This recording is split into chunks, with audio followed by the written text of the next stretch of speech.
Hi guys. आज हम इस वीडियो में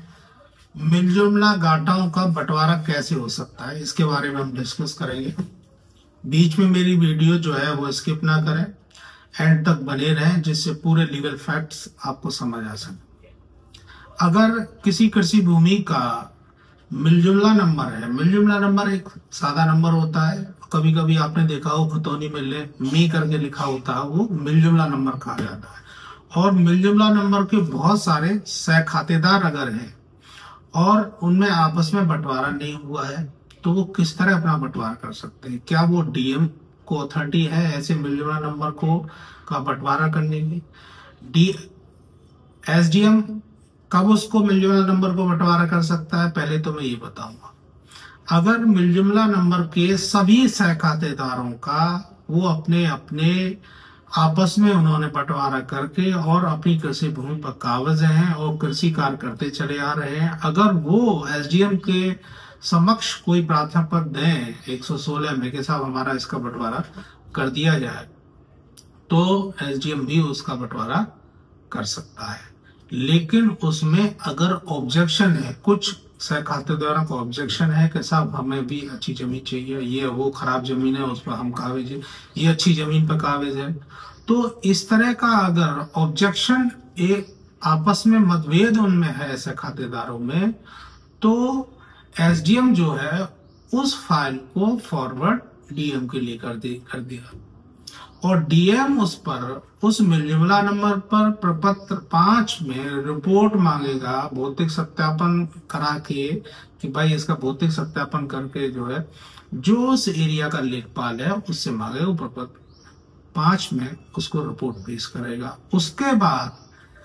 जब वो रिपोर्ट पेश कर देगा फिर प्रपत्र 6 बनाएगा कि साहब इतना इतना इतना ये उस घाटे में इसी मिलजुमला नंबर में ये इस स्थान पर रहेंगे, ये इस स्थान पर, ये इस स्थान पर रहेंगे, और एक नक्शा मैप बनाएगा उसका जो है, और वो डीएम के समक्ष प्रपत्र 6 में यूपीआरसी के थ्रू उसको डीएम को दे देगा। डीएम उसमें 15 दिन का वेट करेगा कि कोई सह खातेदार क्या उस पर भी कोई ऑब्जेक्शन देना चाह रहा है या किसी भी तरीके का ऑब्जेक्शन, तो 15 दिन के बाद जो है कोई भी ऑब्जेक्शन जो है वो अलाउ नहीं होगा कि साहब हमने ये ऑब्जेक्शन था कि ये जमीन यहाँ थी, हमें इसमें से भी हिस्सा मिलना चाहिए था। तो न्यायती दूसरी चीज हम कह सकते हैं कि अगर कोई मिलजुमला नंबर किसी रोड के किनारे है या किसी वाणिज्यिक केंद्र के पास में है या उसके पास में मकान आ रहे हैं, मतलब कुछ उसी मिलजुमला नंबर की जो श्रेणी है अलग अलग हो सकती है। अगर वाणिज्यिक रूप से कुछ उसका एरिया जो है वो आ रहा है तो सभी सह खातेदारों का उनके अनुपात में उनको वहां अंश प्रोवाइड होगा और इसका जो डिक्लेरेशन करेगा वो डीएम ही करेगा, एसडीएम इसमें नहीं कर सकता। एसडीएम सिर्फ जब ही किसी मिलजुमला नंबर का बंटवारा कर सकता है जब उस मिलजुमला नंबर के जितने भी सह खातेदार हैं आपसी सहमति से उन्होंने बंटवारा कर लिया है और बंटवारा करने के बाद उस एग्रीकल्चर लैंड पर वो पोजीशन में है और अपना कृषि कार्य करते चले आ रहे हैं और उनमें उस पोजीशन को लेकर किसी तरीके का कोई विवाद नहीं है, तो एसडीएम उसे बंटवारे को जो कर सकता नहीं, अदरवाइज फिर डीएम करेगा। डीएम कब करेगा? डीएम की कंडीशन के जैसे सपोज करो कोई मिलजुमला नंबर था और वहां से अचानक कोई जो हाईवे निकल जाए, कोई हाईवे वहां से निकल जाए या उसकी एक साइड से हाईवे दूसरी साइड से कोई रोड निकल जाए, तो उस स्थिति में क्या होगा? तो उस स्थिति में ये होगा क्योंकि पहले वहां पर जो नक्शा था उस एरिया का वो अलग होता है और जब वहां से कोई हाईवे निकल जाएगा या छोटा मोटा कोई रोड निकल जाएगा तो उस एरिया का नक्शा बदलेगा और उस एरिया का जो नक्शा है इसलिए राजस्व अभिलेखों में परिवर्तन करना पड़ेगा और बगैर राजस्व जो अभिलेख हैं उनमें बगैर चेंज किए हुए आप उसका बंटवारा नहीं करा सकते। या कोई चालाकी से किसी जमीन को खरीद ले वहां उस एरिया की को कोई एक ठेकेदार उसे बेच दे और वो लाके बंटवारा करने लगे, तो यहाँ जो है काफी आपत्तियां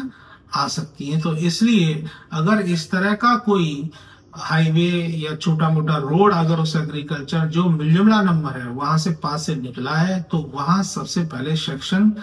30 ऑफ यूपीआरसी वो लागू होगा और नियम 26 के तहत उसका बंटवारा डीएम ही कर सकता है। एसडीएम को उसको करने की अथॉरिटी नहीं है, क्योंकि पूरे जो राजस्व रिकॉर्ड है, जो नक्शा नजरी है वहां के, वो सब कुछ बदले जाएंगे, क्योंकि नक्शा भी वहां का चेंज हुआ। क्योंकि रोड नक्शा जो पुराना होगा उसमें वो रोड होगा नहीं, नया जो रोड बना है वो नए नक्शे में दर्शाया जाएगा कि यहाँ से ये नक्शा है और ये मिलजुला नंबर ये इस तरह का यहाँ इसमें साइड में है। तो उस हिसाब से फिर उनके बंटवारे होंगे और सभी सहखातेदारों का उस जो हाईवे या जो रोड निकला उसमें से सभी के अंश निर्धारण किए जाएंगे और उसका एक फाइनल मैप बनाया जाएगा। और उस फाइनल मैप की जो रिपोर्ट है प्रपर 6 में जब डीएम के समक्ष प्रस्तुत करेगा लेखपाल, उसमें भी 15 दिन का ये समय होता है कि 15 दिन में अगर चाहे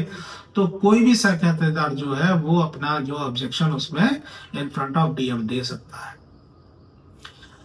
अगर आपको मेरे इस वीडियो में बताए हुए लीगल फैक्ट्स अच्छे लगते हैं तो मेरी वीडियो को लाइक एंड शेयर करें और मेरे चैनल को सब्सक्राइब करें और बेल आइकॉन दबाना ना भूलें, जिससे मेरी नेक्स्ट आने वाली जो लीगल इंफॉर्मेटिव वीडियो है उससे आप छूते रह रहे हैं। Thank you so much.